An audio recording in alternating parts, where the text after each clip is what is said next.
On June, the heir to the Austro-Hungarian throne was shot dead in Sarajevo. Within weeks, Europe went from total calm to total chaos. By August, the whole continent was at war. How did this happen?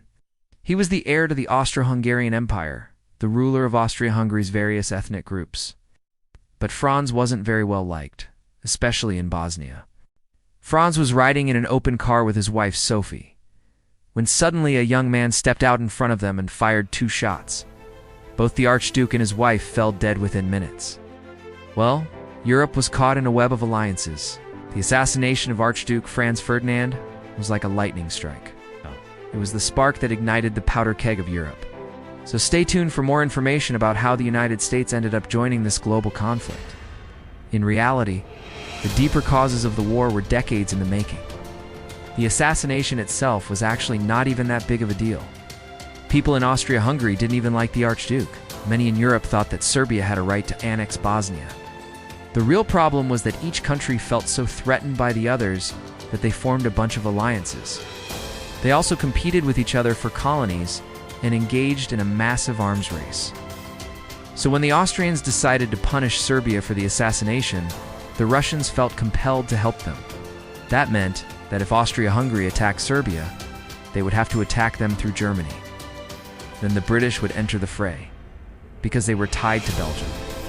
Basically, everyone felt so threatened by everyone else that when one country got into conflict with another, everyone else got dragged in. On one side were Britain, France, and Russia, known as the Triple Entente. On the other side were Germany, Austria-Hungary, and Italy, known as the Triple Alliance. Also, Europe was a powder keg, just waiting to explode. There was intense competition between the great powers for colonies and economic dominance. Each country was also caught up in a wave of nationalism and militarism. Germany was especially guilty here. Its leaders wanted to assert German dominance in Europe, and with a powerful new army, they felt they could do it. So when the Austrians came to them for help after the assassination, the Germans immediately gave them a blank check. This emboldened the Austrians to act aggressively against Serbia, knowing that no one would stop them. When the Russians mobilized to help the Serbs, the Germans got scared and jumped to the defense of their ally. That led to the rapid mobilization and then war between all the great powers.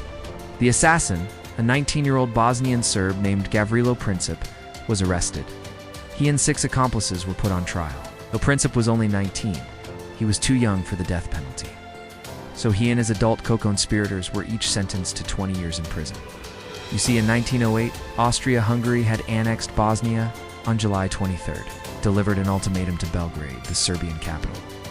Austria-Hungary demanded, among other things, that Serbia allow Austro-Hungarian officials to investigate the assassination on Serbian soil. Serbia accepted most of the demands but rejected the key ones. And so on July 28, 1914, Austria-Hungary declared war.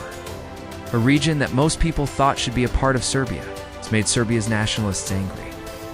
They wanted all Slavic peoples united under one state. And so they formed groups like Young Bosnia to fight for their cause. Some of these groups were supported by the secret Serbian group called the Black Hand. World War I started in June 1914 with the assassination of Archduke Franz Ferdinand.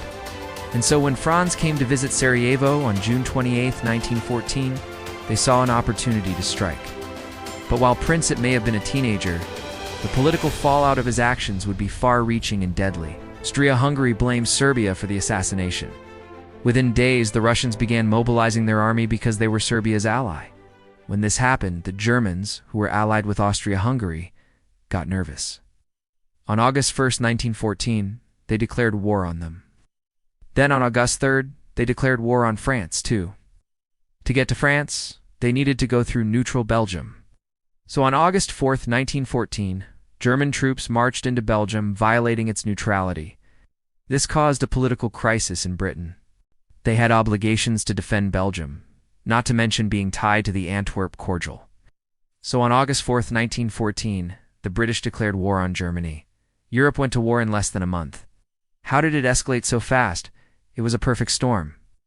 In the end, World War I would be fought between the same countries that were in World War II.